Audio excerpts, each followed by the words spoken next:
天涯海角。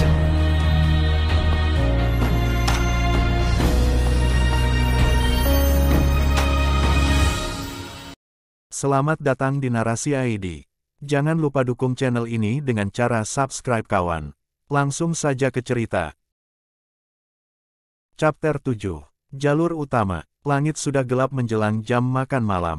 Di Bambu Peak, seluruh bagian belakang gunung dipenuhi dengan hutan bambu.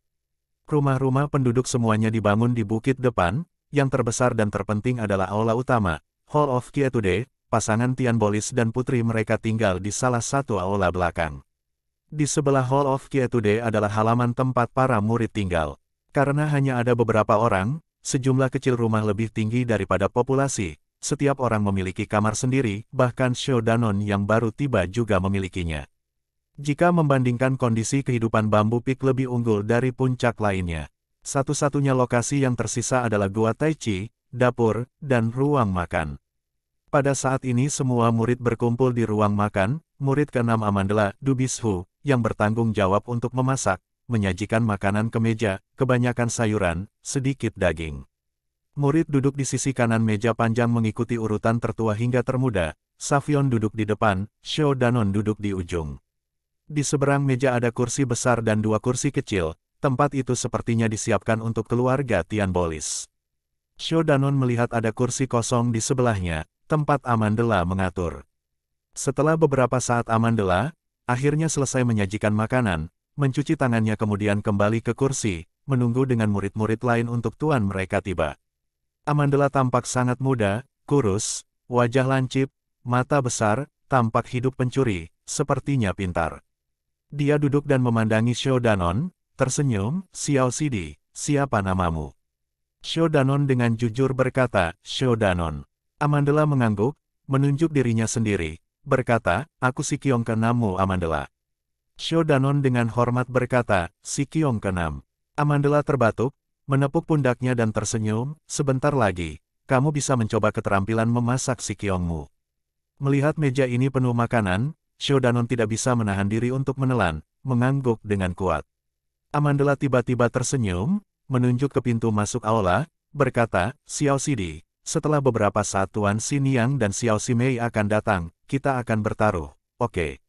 Shou Danon membeku, para murid lainnya menoleh dengan senyum. Murid kelima Ludaksin, yang duduk di sisi lain Amandla, tertawa. Yang ke-6, kecanduan judi Anda muncul lagi, ah.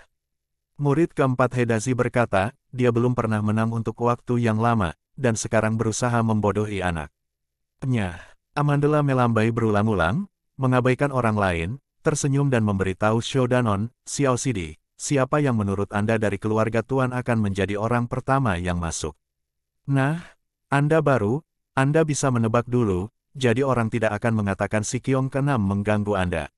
Murid kedua Wu Dai, yang duduk di ujung, menangis keras, Xiao Sidi, ini taruhan, pertama, tanyakan padanya apa yang akan terjadi jika Anda kalah atau menang. Amandla mendengus dan berkata, apa? Kamu takut aku akan bilek? Ah, aku, Amandla, berjalan melintasi seluruh dunia, yang aku andalkan adalah perilaku penjudi saya yang terkenal di seluruh dunia. Semua orang tertawa, tetapi kamu tidak pernah menang. Xiao Sidi, jika Anda menebak dengan benar, saya akan membantu Anda memotong bambu selama 10 hari. Jika Anda kalah, Anda perlu membantu saya mencuci piring selama 10 hari, bagaimana kedengarannya? Semua orang tertawa. Savion mencibir, tidak berguna. Shou Danon melihat semua Si Qiong tersenyum, baik dan ramah, tidak menganggapnya sebagai orang luar, hatinya terasa hangat, berkata, setuju. Amandla menamparkan kakinya, tiba-tiba merasa energi dan bersinar, berkata, Xiao Sidi, katakan padaku, Tuan, Xin Yang dan Xiao Simei, siapa yang akan datang? Duluan, semua mata tertuju pada Shou Danon. Shou Danon merenung sejenak, Jadeon selalu menghormati tuannya sebagai yang paling penting, jadi, Tian Bolis, sebagai master, harus masuk dulu. Segera dia berkata dengan keras, saya kira tuan itu akan datang lebih dulu.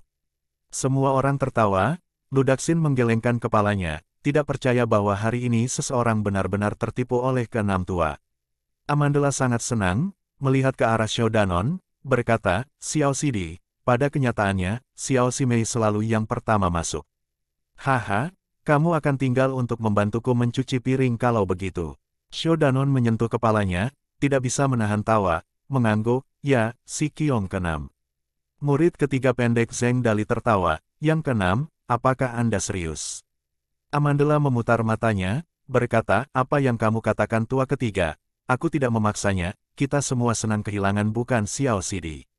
Xiao Danon mengangguk, tiba-tiba Savion berkata, Tuan ada di sini. Semua orang menyembunyikan ekspresinya, berdiri, menghadap ke pintu, siap menyambut tuannya. Beberapa saat kemudian, tubuh gemuk Tian Bolis muncul di pintu masuk, dan di belakangnya ada. Dia datang sendiri. Semua orang tercengang, Amandla tidak bisa membantu tetapi segera bertanya, Tuan, di mana Xin Yang dan Xiao Simei? Tian Bolis menatapnya, berkata dengan ringan, Xin Yang pulang ke rumah dengan Xiao Simei. Semua tertegun, tetapi setelah beberapa saat mereka tidak bisa menahan tawa, melihat Tian Bolis datang, Xiao Danon merasa malu, ingin tertawa tetapi tidak berani tertawa, Amandla tertegun dan tidak bisa berkata-kata. Tian Bolis duduk di kursinya yang besar, melambaikan tangannya dan berkata, makan. Semua murid duduk, semua orang memandang Amandla dengan senyum tipis. Tian Bolis memandang Xiao Danon kemudian menoleh ke Savion, sudahkah Anda memberitahunya aturan dan aturan dari faksi kami? Savion mengangguk, ya, saya memberitahu Xiao Sidi 12 aturan 20 sila. Adapun praktik budidaya dasar Dagos, murid melihat Xiao Sidi lelah hari ini karena ini adalah hari pertamanya, bermaksud untuk mengajarinya secara formal besok. Tian Bolis mengangguk, menyetujui, menoleh ke arah Xiao Danon dan berkata, ketujuh. Xiao Danon tidak menyadari, Amandla mendorongnya, yang mengingatkannya bahwa Tuan memanggil dirinya sendiri, dengan cepat berdiri dan berkata, murid ada di sini. Tian Bolis menggelengkan kepalanya dan kehilangan kepercayaan pada murid yang bereaksi lambat itu, berkata, kamu pertama-tama mengikuti Da Si Qiong, ingatlah untuk berusaha keras, pengetahuan tidak terbatas, ketekunan adalah temanmu. Bahkan jika kualitasmu tidak sebaik yang lain, selama Anda bertahan, Anda akan mendapatkannya suatu hari nanti, mengerti? Petik 2. Xiao Danon dengan hormat berkata, iya. Tian Bolis melambai, makan. Xiao Danon masih muda dan pendek, duduk di kursi memegang mangkuk besar, dia kesulitan meraih makanan dari piring yang agak terlalu jauh, namun, Amandla yang duduk di sebelahnya membantunya mendapatkannya beberapa kali, terkekeh, Xiao Sidi, makan lebih banyak. Sepertinya dia sama sekali tidak peduli bahwa dia baru saja kehilangan taruhan, perilaku perjudiannya benar-benar tidak buruk. Xiao Danon bersyukur hati, mengangguk, makan sebentar, diam-diam bertanya, si Qiong keenam. Amandla menoleh dan berkata, apa? Xiao Danon berkata, apakah Xin Yang masih memiliki rumah? Dalam pikiran kecilnya, Jadeon seperti abadi, bagaimana mungkin mereka masih khawatir tentang dunia luar? Amandla berkata, tentu saja, Xin Yang masih tetap manusia. Tetapi Tuan berkata Xin Yang pulang ke rumah, itu bukan rumah orang tuanya, itu artinya dia kembali ke Bamboo Heights, tempat Sui Yue Sishu. Xiao Danon terkejut dan berkata, apa? Amandla, merendahkan suaranya, berkata, Xin Yang berasal dari rumah tinggi bambu, dengan kepala tinggi bambu, Tuan Sui Yue, adalah si Jimei. Tapi kemudian, tidak tahu bagaimana, dia secantik bunga, ternyata menikah dengan Tuan, saya mendengar banyak siswa pria di Jadeon tidak mengerti. Sumpit jatuh di dahi Amandla, kekuatannya tidak ringan, menyebabkan dahinya memerah. Mereka terkejut, melihat wajah marah Tian Bolis, tangannya kehilangan sumpit. Amandla menoleh ke arah Xiao Danon dan menjulurkan lidahnya, tidak berani mengatakan apa-apa lagi, lalu menundukkan kepalanya dan melanjutkan makan. Pada saat ini, Savion bertanya kepada Tian Bolis, Tuan, kepala fraksi meminta untuk mengadakan pertemuan antara 7 rumah, mengapa hanya Sui Yue Sishu yang tidak muncul? Tian Bolis mendengus dan mengambil sepasang sumpit, berkata, biarawati tua itu pura-pura sakit, mengirim seseorang untuk memberitahu kepala fraksi tentang apa, dia demam dan tidak bisa pergi, juga, si Qiong benar-benar percaya, Hari ini, kalau dia datang, aku bisa merampok bocah yang akan lebih mudah, mungkin tidak kehilangan segalanya. Murid keempat Hedazi terbatuk 2 kali, berbisik, Tuan, rumah Sui Yue Sishu tidak pernah mengadopsi murid laki-laki.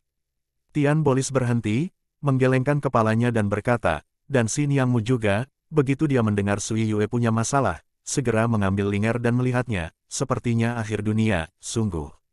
Semua murid saling memandang, semua dipenuhi dengan ekspresi bahagia di wajah mereka.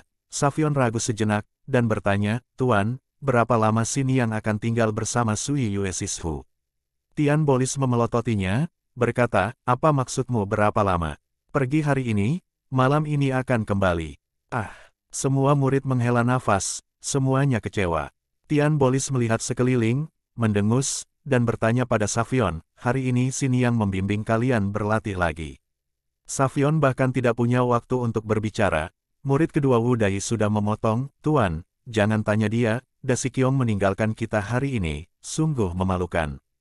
Savion berkata dengan marah, omong kosong, aku punya instruksi dari master untuk membantu Xiao Sidi. Bu, kerumunan mencemooh di mana-mana. Mereka menghabiskan 1 jam makan, lalu semua orang pergi. Xiao Danon ingin tinggal dan membantu Amandla mencuci piring. Amandla tertawa, Xiao Sidi, terima kasih, bagaimanapun, saya bisa melakukannya sendiri. Anda memenangkan taruhan, jangan menang khawatir, besok aku akan membantu kamu memotong bambu. Xiao Danon, sangat malu, akan mengatakan sesuatu, suara Savion dikeluarkan dari luar, keenam, jangan bantu dia. Savion datang dari luar, memberitahu Xiao Danon, Xiao Sidi, ayo, aku akan membawamu ke kamarmu. Xiao Danon mengangguk, tetapi Amandla berkata, Da Siqiong, apa yang kamu katakan? Savion berkata, Xiao Sidi baru saja dimulai, perlu membangun fondasi yang kuat, bukan waktu untuk malas. Amandla menggaruk kepalanya dan berkata, itu benar, bagaimana dengan ini, Xiao Sidi, kali ini aku berhutang budi padamu, jika kamu membutuhkan aku untuk melakukan sesuatu untukmu di masa depan, katakan saja padaku, oke. Xiao Danon berkata, Siqiong ke-6, bagaimana dengan yang baru saja kita lupakan, hanya saja. Amandla menjadi serius, berkata dengan benar, apa yang kamu bicarakan, apakah aku tipe orang yang tidak tahu perbedaan antara benar atau salah, baik atau buruk, janji adalah janji, atau Siqiong lain akan menertawakanku. Xiao Danon mengangguk, tetapi tidak mengerti apa hubungannya dengan benar atau salah, baik atau buruk. Savion menarik tangan Xiao Danon, berkata, Xiao Sidi, ayo, aku akan membawamu ke kamar barumu. Mereka meninggalkan dapur, langit sudah gelap, bulan terang perlahan naik. Tergantung di langit timur, mereka melewati pintu masuk Hall of Quietude. Xiao Danon melihat ke dalam dan melihat semua lampu telah padam, semuanya gelap kecuali sinar bulan menyinari pintu masuk depan, cukup mengerikan.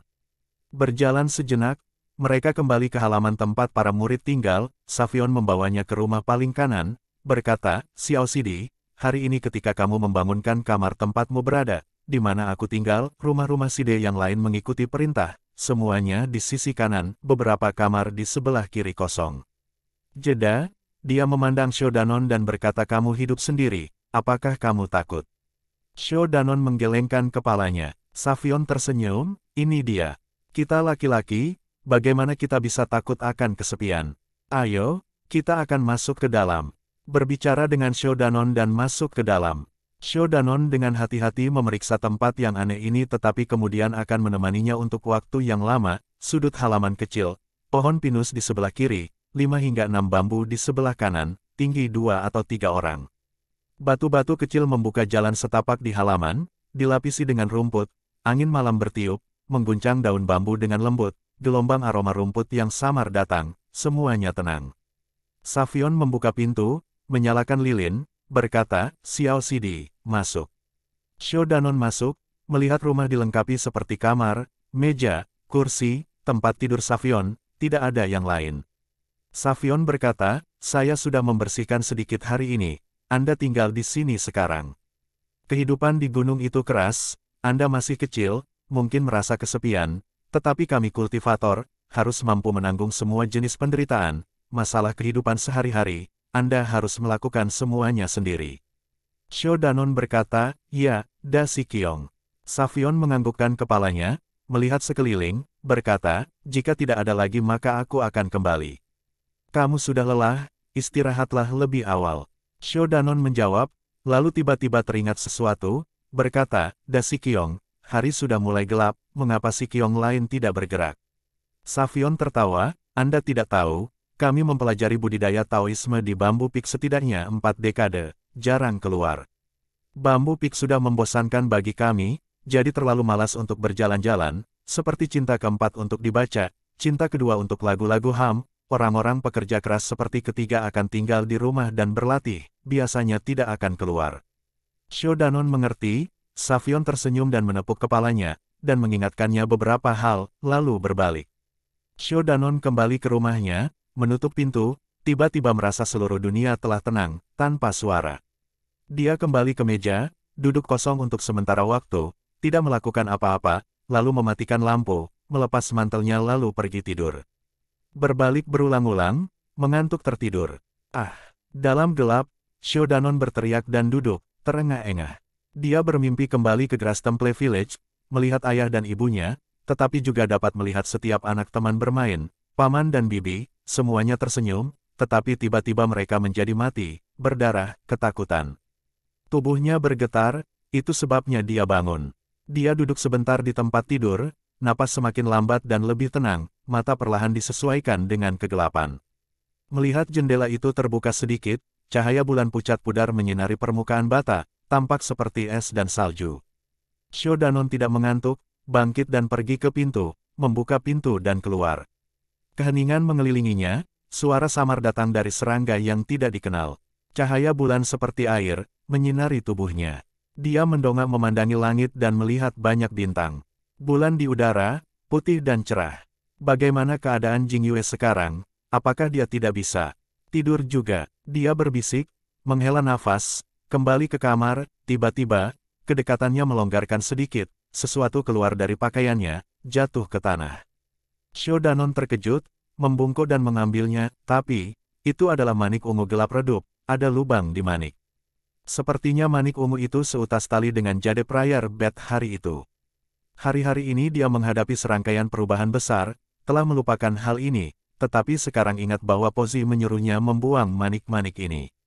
Memikirkan hal ini, tiba-tiba hatinya menjadi pahit, ayah dan ibunya tidak meninggalkannya apapun, ikatan antara Pozi dan dirinya ringan, tetapi malam itu bersama-sama, mereka melihat satu sama lain sebagai keluarga, dan manik jelek itu adalah satu-satunya yang ditinggalkan Pozi padanya. Xiao Danon mengangkat tangannya, memegang manik-manik di udara, menghadap ke bulan. Di bawah sinar rembulan, warna manik menjadi lebih terang, menjadi ungu muda, tembus cahaya. Di dalam pusaran energi hijau dapat terus-menerus terlihat, tampaknya memiliki semangat di dalam, ingin menetas. Namun, setiap kali hijau tumbuh lebih dekat ke permukaan manik, itu akan menyala sedikit kata, Wan, dan memblokirnya kembali. Xiao Danon memandanginya untuk waktu yang lama, mulai menyukainya, tetapi juga karena ini adalah satu-satunya hal yang ditinggalkan Pozi, dan Xiao Danon tidak ingin kehilangannya. Dia berpikir untuk waktu yang lama, melepas benang merah, itu adalah hadiah yang diberikan ayah dan ibunya kepadanya untuk hidup panjang dan damai. Kebanyakan orang akan menggunakan kunci emas atau perak, tetapi keluarganya yang miskin hanya bisa menggunakan benang merah saja. Dia mengikat manik dengan benang merah dan mengenakannya, tergantung di dadanya. Tidak terasa dingin, tapi hangat. Dia tersenyum sendiri, menatap langit ke bulan, berbalik ke kamarnya dan pergi tidur. Hari pertamanya di Jadeon telah berakhir.